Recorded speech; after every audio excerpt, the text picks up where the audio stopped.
But when I say consider you, for me, it's more like, well, what is Glenn gonna think? What is he gonna say? Is he, going to be supportive? Am I, it's like always considering you. Then the kids came along, so I'm always considering them, and and still always considering them. And it's just like to think about just doing something because that's what I want to do. It's foreign, and so I'm learning that. But it's also very empowering.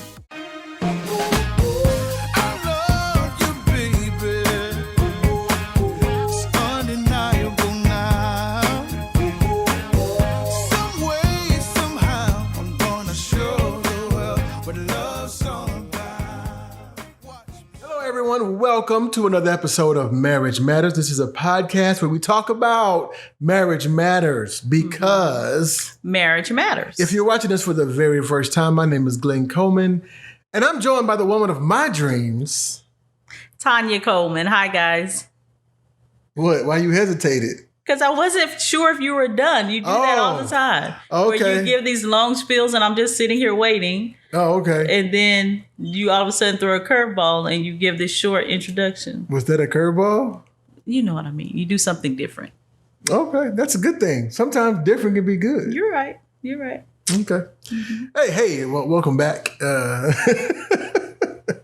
So how are you doing? I'm looking well. beautiful. I like the green on you. Thank you. You got your Heart of the Sea. Yes. Is that the same one that Rose had on the Titanic? Oh, I wish it were. Life would be different. Yeah. Okay. All right. Well, okay. So, how are you doing? Oh, I'm doing great. Okay. You said it 3 times. Yeah. Are you making sure? No, I am. I'm doing great. It's just, it's just this been a relaxing weekend. So, you chill mode. Yeah. Mm-hmm. I get it. I like it. Yeah. All right. So let's get into it. You want to get into it? Yeah. Unless you had something else. No. I wasn't sure if you had something. No. So I don't know why I'm pulling that up because you know what? Today we're just going to talk. That's what we should do every day. Yeah. Can we talk? No. Okay, sorry. Yeah. So we're going to talk about transitions. Okay. Life transitions. And okay. I was listening to another conversation, listening to another podcast, and it kind of like triggered like where my thoughts have been over the last couple of weeks. Just, specifically with us and, we talk about transitions all the time and we're in a process of have made some decisions and have some business transitions going on like that and things like that. But I was just thinking about listening to that conversation and they were talking about, the different transitions and seasons that a woman goes through. And sometimes the husband may not recognize when she's going through a season or understand the transition of the season that she's in as a woman with herself and the way that she presents and shows up in the world and, and things like that. And so their conversation brought a whole lot of memory back for me. And it also was just like confirmation of feelings and thoughts that I've had throughout the years. Nothing specific, right now. But one of the topics that was brought to the table was when you find your voice. When you are a woman of faith, you're a Christian, you're a believer, you get married, in your 20s, early 20s, what have you. And you're still learning who you are. And submission is taught from one angle, viewpoint, right? Purity is taught from an angle and a viewpoint in this Christian culture. I'll say that. And it really can shape and mold the way that you present yourself and the way that you see yourself. Mm-hmm. And that's what it's supposed to do. But sometimes it's not effective and it's not complete. Mm-hmm.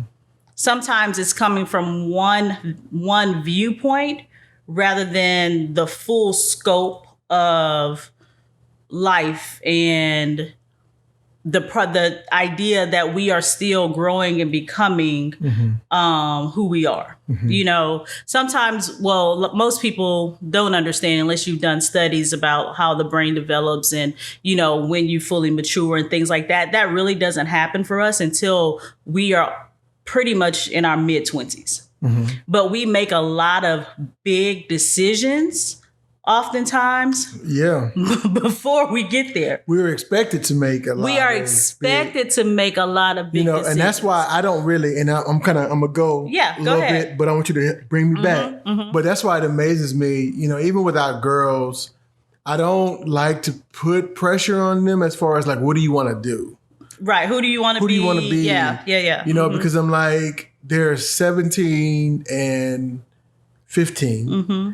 And I'm like, I think I'm just now learning who I want to be. Right. So it's like, that's unfair. So for sure. Yeah. That it's a journey, and we talk about growth a lot on this podcast. Right. Mm-hmm. And we talk a lot about, the changes in life and how the person that we were at, I'm not going to say how old we were when we got married because I don't want to tell your age. So I'm just going to say. Mind my age. Well, I don't know that. I'm not going to make a decision for you. Okay, well. So we were much younger. We were in our very early 20s. We've been married 21 years, so. Yeah. I'm about to be 48, so do the math. Okay, well. So I was, such you said it. So I was 22, right? And now I don't remember where I was going with it. I'm sorry. That's okay. No, but I know what it was. But if I'm the same person that I was at 22 at 42, then something's not right. Something's not right, and we should grow, we should evolve, we should change. Mm-hmm. So that's only fair, and we can't expect each other to just stay the same. So there's you were listening to Lauryn Hill this morning, and one of the songs she says, and which I've heard this song, a million times, but I guess this part stuck out to me, and it's just, I guess it's ironic that we're talking about this. But she said, "My emancipation doesn't fit your equation," and I was like, "Wow, that's what happens." I think in a lot of times in relationships. Is once you really find your voice, like you were saying, and you really come into your own and the person that you are really your true authentic self, a lot of times that true authentic self doesn't fit into the equation that you've been living or that you've been presented with. And I think that like I said, it creates friction in relationships, in marriages or whatever. That's why I think we see, you ask, well, how can somebody be married for X amount of years and then get divorced? Well, it's because sometimes, not all the times, but I think sometimes it's that emancipation. It's that transition and that finding of your voice that can be a difficult thing to navigate, especially when the other party, if they're not growing with you and it can be very confusing and frustrating for them when you used to just go along with the plan, and now you have something to say about the plan. Right. So when I was the podcast I was listening to this morning was actually Kevin, Melissa Fredericks. They're doing their book Marriage Be Hard, and so they're doing all these interviews, having conversations with other couples about marriage, and so they were actually speaking with Kirk and Tammy Franklin. And one of the things that Tammy said was that throughout their marriage and Kirk's career success, and they were early on marriage, like if they were arguing or things weren't going well and they were like, say, on tour or something like that, like he would be like, well, maybe you should just go home. And so she recalled this one time where they were having some confrontation or, just having one of those moments. And he says, well, you may need to go home. And she was like, go home, no. And so she said that's when she realized, and she had just turned 40 or she was turning 40. And she said that's when she realized that this is different. You're different. And she said, and he was taken aback because she'd never done that before. They were talking about their marriage, and I can equate it to some moments in our marriage, but more so to my whole life.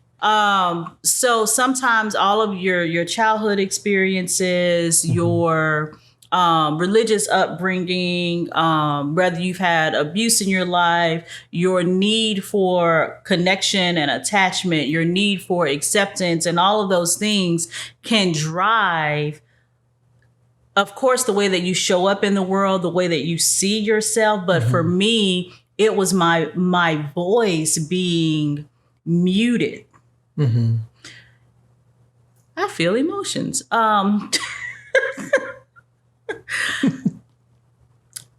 Because for so long, as a child, in the way that many of us grew up, not everyone, but many of us grew up, it's like your parents tell you what to do. You don't ask any questions. You do what I say, how I say to do it, when I say to do it, and you don't get to have anything to say back. We were raised that way because they were raised that way. And so then things happen. I experienced sexual abuse in my life. I've seen a lot, experienced a lot, and had this need for connection and belonging. And so oftentimes I would just kind of go with the flow of whoever it was that I was trying to connect to, right? And be really nice and kind and the yes person. All of that bled into who I became as an adult. I still found myself doing that as an adult with people and just taking directions and struggling to take leadership, to become a leader. Even when I was put in the position of leading, I still struggled with leading in authority. And so somebody just recently heard a quote about when you give someone leadership, when you give someone responsibility without authority, you create frustration. So I have gone through this lifetime of not knowing Tanya's voice.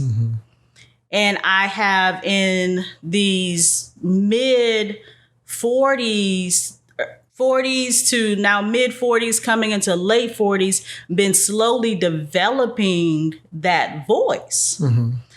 And what I realized as I'm doing my own work, that my yeses to a lot of things have been in response to my own trauma. Because I've had this need to connect to people or find or belong. And it has not served me well in a lot of aspects. Now everything has not been negative or bad. There's been a lot of positive things, but as far as my growth as a person, it has not served me well. And so now finding my voice and figuring out who I am, learning who I want to become. And see, and that's the thing, like we're always like, God, God, tell me who you want me to be. And he's like, listen, pick. Like, yes, he has a plan for our lives, and it is good, and all of these, and we have purpose on the inside of us, but like, you're really never going to discover what that purpose is until you become truly authentically connected to who he created you to be at the core of your being, which happened before you were even born. Yeah. And life steals that organic nature of ourselves from us. Yeah. and even as in late in making big life decisions, because let me say that making a big life decisions in the middle of a huge healing moment is not wise. And when I look back over the last few years and making some decisions in the middle of healing, I just realized that I wasn't ready to make the decision. It was very premature. Okay. So you said a lot there. I did. You're talking too much. I'm saying there was a lot. It was good stuff. So I want to back up. So I guess you were saying that what I heard you say was you made decisions not based on your true desire, but you were really looking for the connection. In other words, you didn't want your decision to affect how other people connected to you, or you were afraid that making a certain decision would cause that relationship to sever and be no longer. Well, that existence. Or yeah, could be. Okay. And this is all subconsciously. It wasn't like happening in real time. Exactly. But just subconsciously operating from that past, the way I have always operated. But what I'm saying is that is what drove that. Those decisions. Correct. And then, so I want to ask you a question, or I want you to maybe try to bring that back, since this is a relationships podcast. How did that play out in our marriage? So when thinking about those decision-making things, what is you and I, in a lot of ways, we're very different, but we're also very similar in a lot of ways. And so sometimes when either or both of us are doing that, the other person doesn't catch it because the personality is similar. Does that make sense? Yeah. And so it's kind of like, okay, that's whatever you want to do, I'm fine with that. Where sometimes one or the both of us needs what do you call them in football when they're protecting the quarterback, when they're protecting attack. Well, it's called. I know you're looking for a blocker. Looking for a blocker. So but that's not the. That's not the right analogy. I don't know sports like that to be using sports analogies, but anyway. I would say it more like this: you needed a more of a safety line to pull back. Hey, right. And I know what you're saying because it's I've used this phrase before. I just wanted to keep the peace. And even though you made a decision, and I'm like, really don't. I always say, well, that's what you want to do, then go ahead and do it, or and vice versa. Same way for me, right? Because of basically it boils down to insecurity. Because of our insecurity, or even maybe not insecurity, but our not wanting to really deal with it. Here is what God hit me with, and I'm saying God, Holy Spirit, or what came to me, and this has been probably about a month or so ago now. This for me, I don't know about for you, was that I, have struggled with taking full leadership roles, right? Like I've been giving a leadership, but because I'm not like the leadership, if that makes sense, I'm leading a small portion of this entity, whereas I'm not the face of it. I'm not where the buck stops. You know what I mean? So that means that I don't have to take full responsibility of it. Yeah. And for me, I think a lot of times that has to do with the fear you're a fair. The fear of failure, because if it fails, then it's not on me. And so that goes to back to that confidence thing. Yeah. And so one, that was kind of like, yeah, you're right. And that's not good. And, and so because I can remember having conversations, in the past in certain positions, and it's just like, well, I need for you to do this. Okay, yeah, I'll do this, but I'm not doing that if I have to do this. In other words, I'm not, whatever. I don't want to even get into that conversation. But yeah, just taking on the full brunt of the responsibility. But it boils down to, okay, if you avoid doing that, then are you really taking responsibility for your life? And that's your job. Mm-hmm. Like, it's my job to take responsibility for my life. And when I say that, like the decisions, the direction that we go, I mean, ultimately we are leading our family. Mm-hmm. And I see a lot of young couples not doing that per se.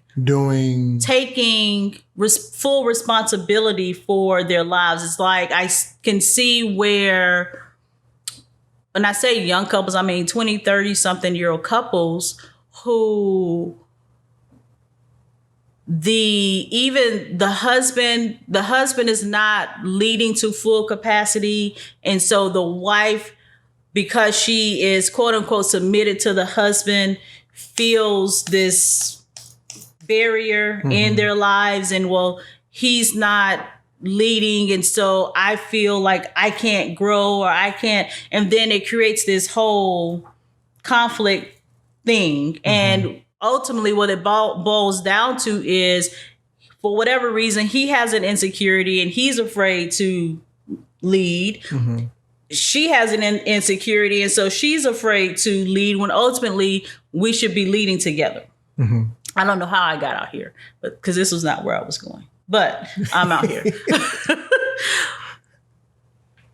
For me, I think over the past 10 years or so, I've been slowly realizing how I have not fully taken responsibility for my life. I have left a lot of things in the hands of, I don't know, other people, scenarios, situations, circumstances. Or I'm going to sit back and just believe God and trust God. And God's like, girl, do something. And, and that's kind of, I don't know if you remember the text that I sent you the other day. Yes, absolutely. Because I kind of felt that I never want you to feel like I'm holding you back, or, you know me, I'm like, certain things you don't have to, why are you checking with me? You know what I'm saying? But again, I think those are the conversations that you need to have with your significant other.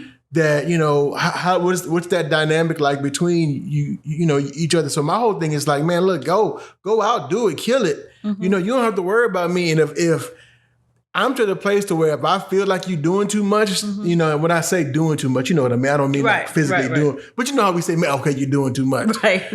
I could say, hey, okay, we need to take a step back. Okay, I understand you about to go slay the giant and all, but that's a little much. And then we could have that conversation and, because maybe I need to be, in other words, that causes me to become a leader, and so does that make sense? It does. And let me tell you, when you sent me that text the other day, I would literally, I teared up because in 21 years of marriage, even before we got married, when we were engaged, every decision and every move that I would make, I always considered you. Right. And I'm going to always consider you. But when I say consider you, for me, it's more like, well, what is Glenn going to think? What is he going to say? Is he, going to be supportive? Am I, it's like always considering you. Then the kids came along. So I'm always considering them and, and still always considering them. And it's just like to think about just doing something because that's what I want to do. it's foreign. And so I'm learning that. But it's also very empowering. So here's the other thing that happened. I'm sorry. I'm not laughing at you. I know. I'm laughing with you. I know this is how you. This is how I process. Yes. It's a defense mechanism. I always, So anyway, I'm sorry. when I went to the doctor's office last week, and it's the annual female doctor's visit, the fun You one. need tissue? Y'all. You want me to get tissue? No, I'm fine. Okay. And we were having this conversation. I was telling him, that I was telling him about my the hot flashes and all of the things that I'm like, but I'm still having a cycle. Like, am I getting close to menopause? Like, what is happening? Like, I feel like, and then, the anxiety is high, and like, where is this coming from? And so I'm telling him all these things. He is like literally writing, like I've never seen him write like this before. And I'm like, oh Lord.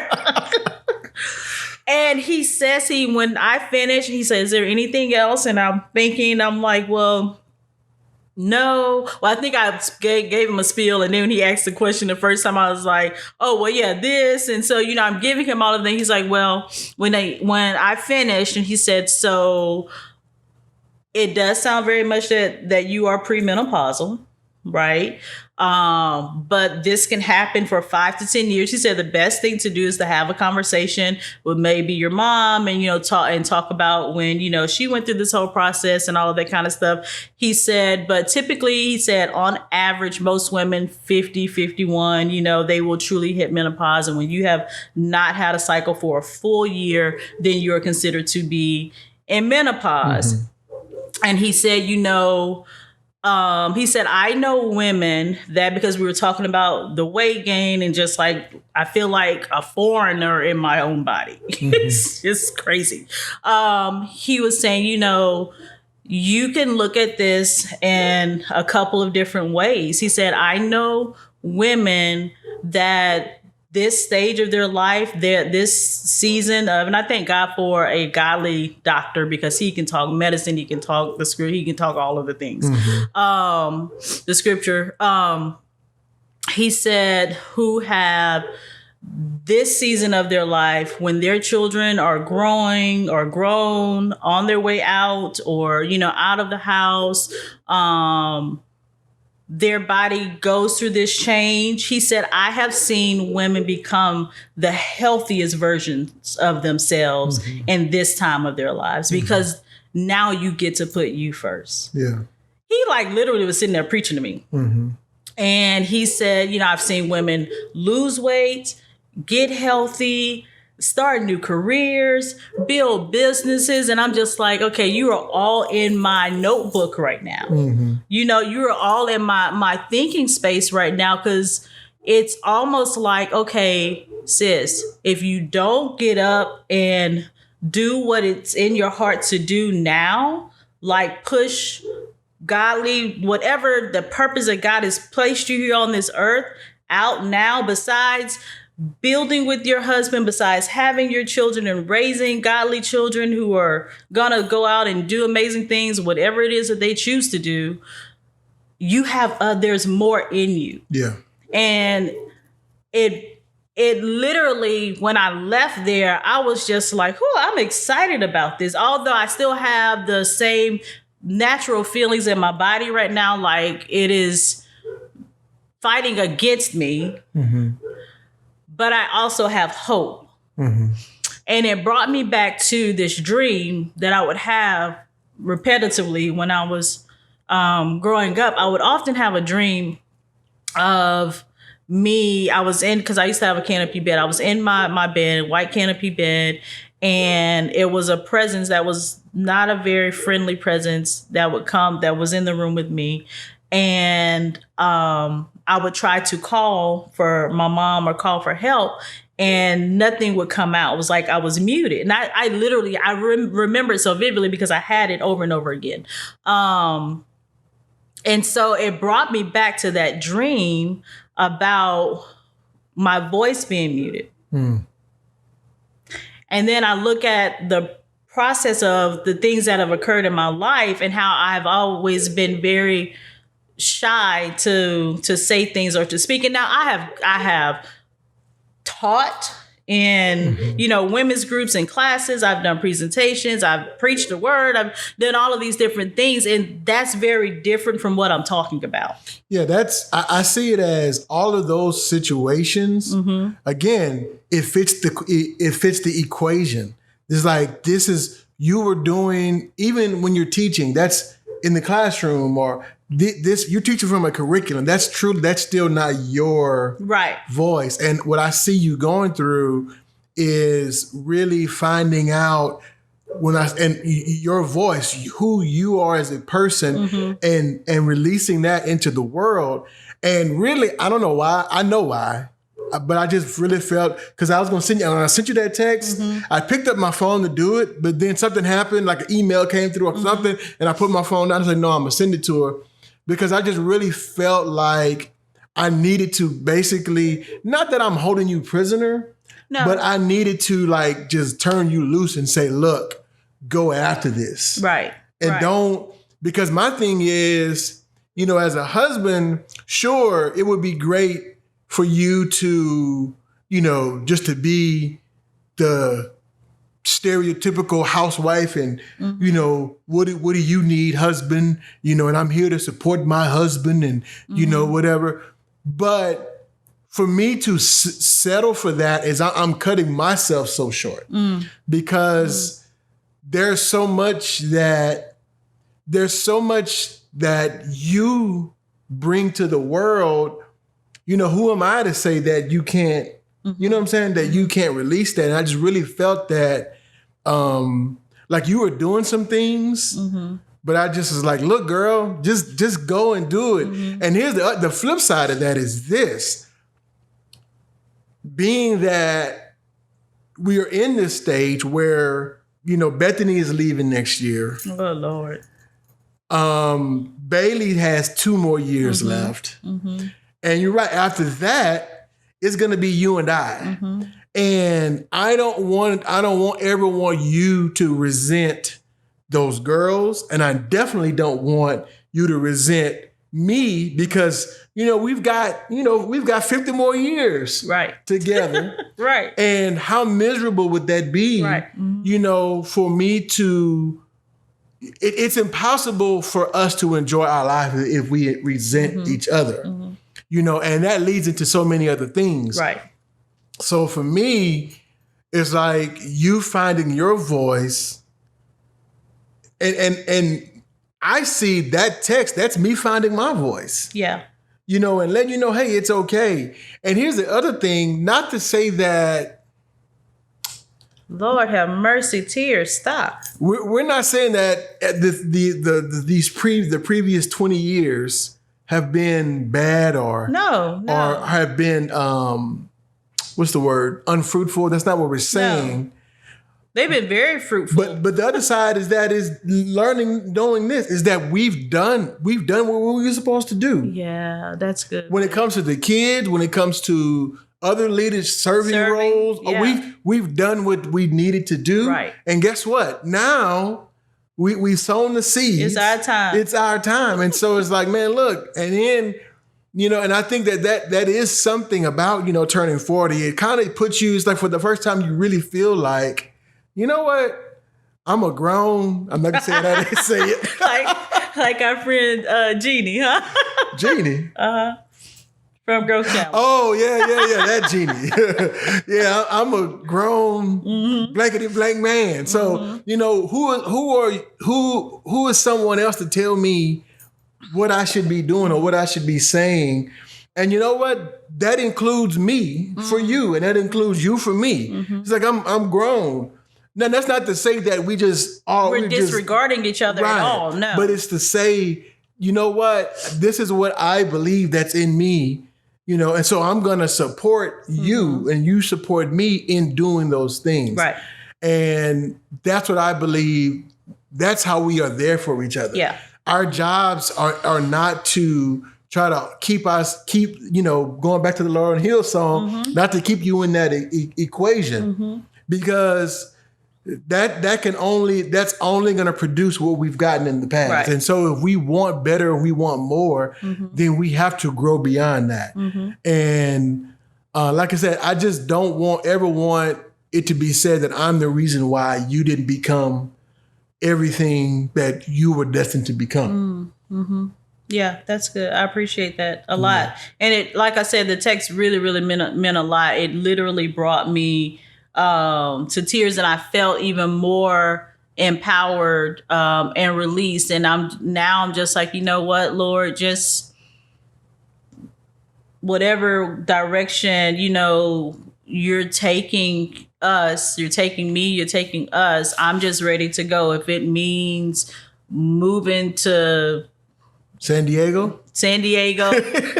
I was going to say Paris, but San Diego. Oh, I'll take Paris too. But, whatever. And I'm just kind of like, whatever direction,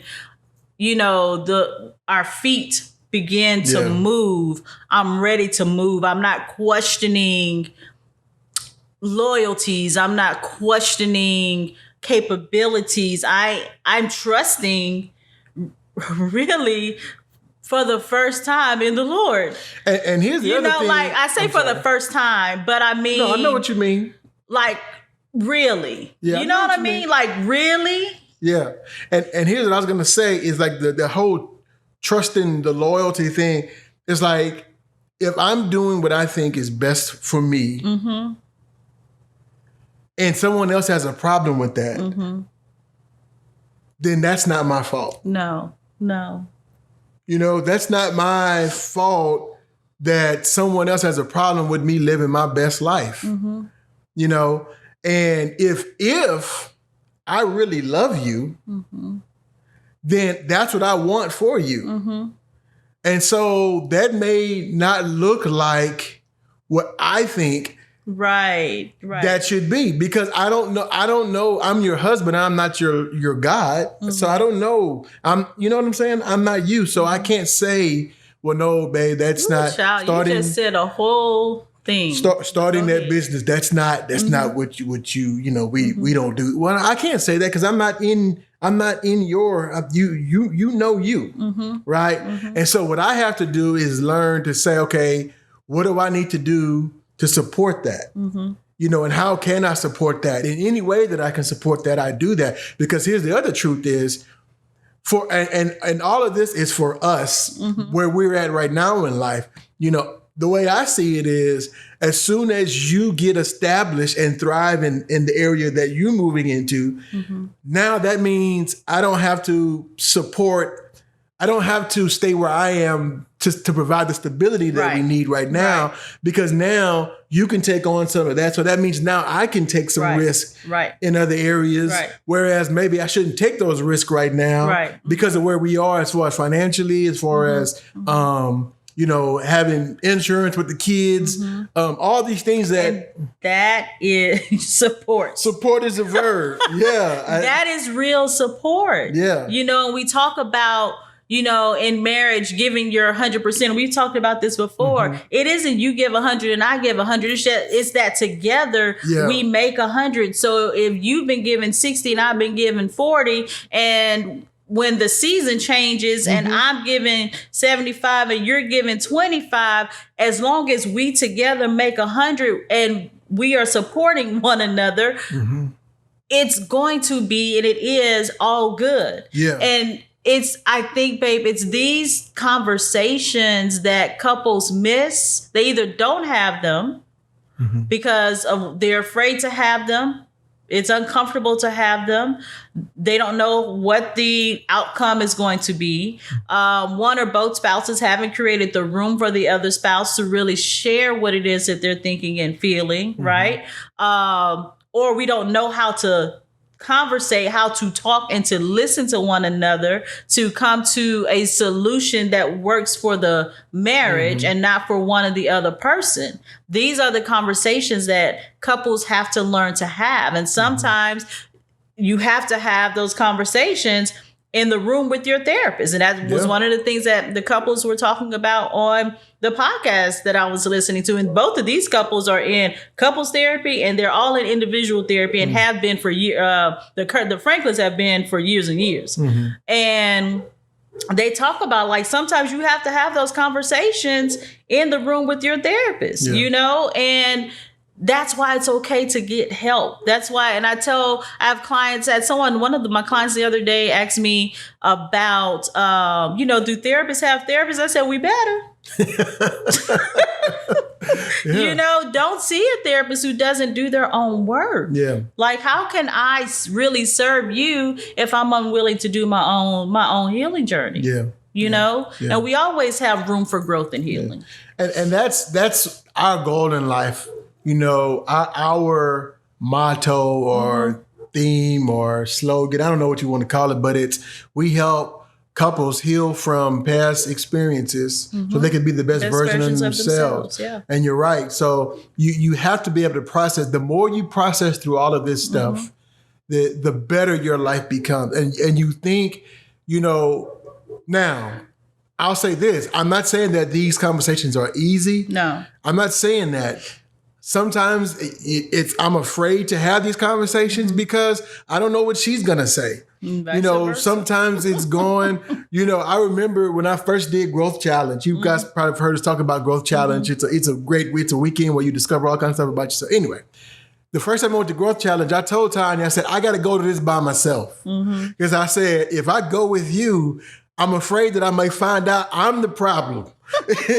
But that's a hard thing sometimes to face up to. It's like, it's me, you know, but going through that, it is you. It's me. It is me, right. It's both of us. But my point is, going through those conversations, having those tough conversations, it's hard, it's scary, but I'm telling you, on the other side, it's so much better. And I will honestly say that our relationship has grown and gotten so much better over the years because we've chosen to have the hard conversations. Yes. We've chosen to work on the things that we don't want to work on. We've chosen to work on the areas that, you know, naturally it's not natural to want to work on you. Right. It's so much easier for me just to point out Tanya's flaws, but I always want to say, okay, what's my part in all of this situation? So yeah, finding your voice, man, that's, you know, a lot of times it's for the other person, it can be difficult, but I would say, you know, you have to be there, just support each other and give each other the room to do that and understand that what worked yesterday may not work today. Right. And understand that your spouse is not the person that they were. You know, if your spouse is, I'm about to be 48, if your spouse is 47, 48 years old, and you guys were married when you were 22 or 25 years old, they're not the same person that they were. She's not that 25-year-old anymore. Yeah. He's not that 26-year-old anymore, you know? And so we have to be there for each other and understand this, that first of all, for me, this is always tell myself, it's not about me. Yeah. You know, her growth is for her. Now, I benefit from that. Absolutely. But it has to be for her. And I can't be offended at her growth, right? Does that, hopefully that makes sense and you get what I'm saying. I can't, because it's not about me. She's trying to discover, because it's almost like it's very frustrating to be able to know in your mind what you want to do, but not be able to do that. So it's like, you know what that feels like for you. So that's what it feels like for your spouse when they really can't articulate their feeling, what they're feeling, or just finding their voice. Yeah. So I don't want her to go through that. I don't want to go through that. So I have to make room for her to grow and support her. And that's the other thing. Ask in this, okay, what can I do to support you in this effort? What can I do? What do you need me to do more of? What do you need me to do less of? Right. You know, and that's how you grow together. And so finding your voice, transitioning. Yes. Yeah. So that was that's what was on my heart. So I hope that, you know, we have maybe shed some light, given some insight on the transition, those seasons and processes that people go through, couples go through individually and together, and how to show that support. I hope that people get what it is that they need to receive out of this dialogue today. That was good. Good. You were very brave. Thank you. Way to go. Thank you, sir. Good job. So that's all we got for you today. Hopefully you got something out of that. Hey, man, look, hit us up in the comments. Let us know what you think. Inboxes, you know all the things. Like, share, subscribe. Follow us on Facebook, Instagram, YouTube. And that's it. So this is Glenn and Tynia Coleman reminding you that your marriage matters. We'll see you next week. Bye.